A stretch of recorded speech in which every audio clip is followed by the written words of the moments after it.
Ao Deus desconhecido. Muitas vezes nós não temos clareza do que fazemos ou como vivemos exatamente por conduzir ou dedicar as nossas vidas ou servir a um Deus desconhecido. A nossa busca, a nossa curiosidade, o nosso anseio deve ser exatamente por conhecer esse Deus, para que então a gente se relacione de forma equilibrada, saudável e até correta com esse Deus. Lá no livro de Atos, no capítulo 17, Paulo vai presenciar algumas coisas na cidade de Atenas que deixa ele horrorizado, assim. Ele não consegue compreender como tem tanta idolatria naquela cidade. Aí vamos olhar alguns versículos para a gente entender isso. No capítulo 17, versículo 16, enquanto Paulo os esperava em Atenas, ficou indignado ao ver a cidade tão entregue à idolatria. Mas qual era o motivo dessa cidade ser idólatra? Repare, ele vai dizer aqui no versículo 23, ou melhor, eu vou começar do 22.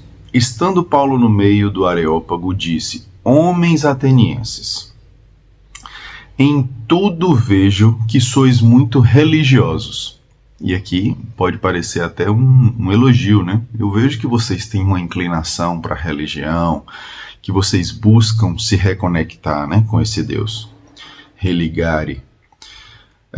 Pois passando eu e vendo os vossos santuários, achei também um altar que estava escrito, em letras maiúsculas aqui, ao Deus desconhecido.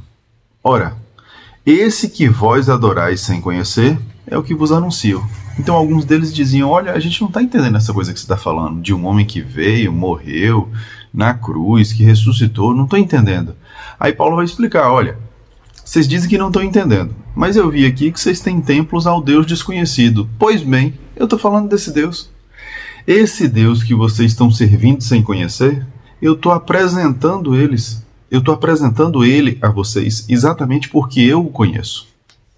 Então, para que a gente não viva, e aqui ele vai dar sequência, né? Eu vos anuncio: o Deus que fez o mundo e tudo que nele há, sendo ele Senhor do céu e da terra, não habita em templos feitos por mãos de homens, tampouco é servido por mãos de homens, como que necessitando de alguma coisa, porque ele mesmo é quem dá a todos a vida, a respiração e todas as coisas. E aí ele vai dar sequência nesse ensino, nessa pregação, nessa apresentação de quem é Deus.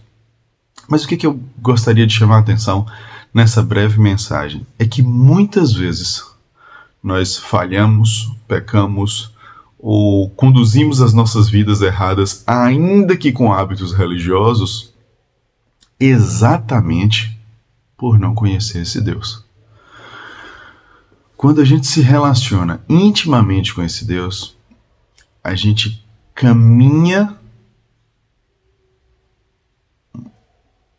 lado a lado, a fim de conhecê-lo mais a cada dia. E conhecendo esse Deus, a gente cresce em identificação. Nós fomos criados com um propósito e nós somos imagem e semelhança do Criador. À medida que eu conheço esse Criador, que eu vejo o que ele fez, o que deixou de fazer, como ele age, quais são os propósitos, quais são os princípios, quais são os interesses desse Deus, eu vou me entendendo e entendendo o porquê fui criado e como fui criado e a fonte de tudo que eu preciso para viver. Então, à medida que eu me relaciono com esse Deus, eu conheço ele melhor, e conhecendo ele melhor, eu conheço melhor a mim mesmo e eu consigo me parecer mais com esse Deus. Que a nossa busca incessante seja para estreitar esses laços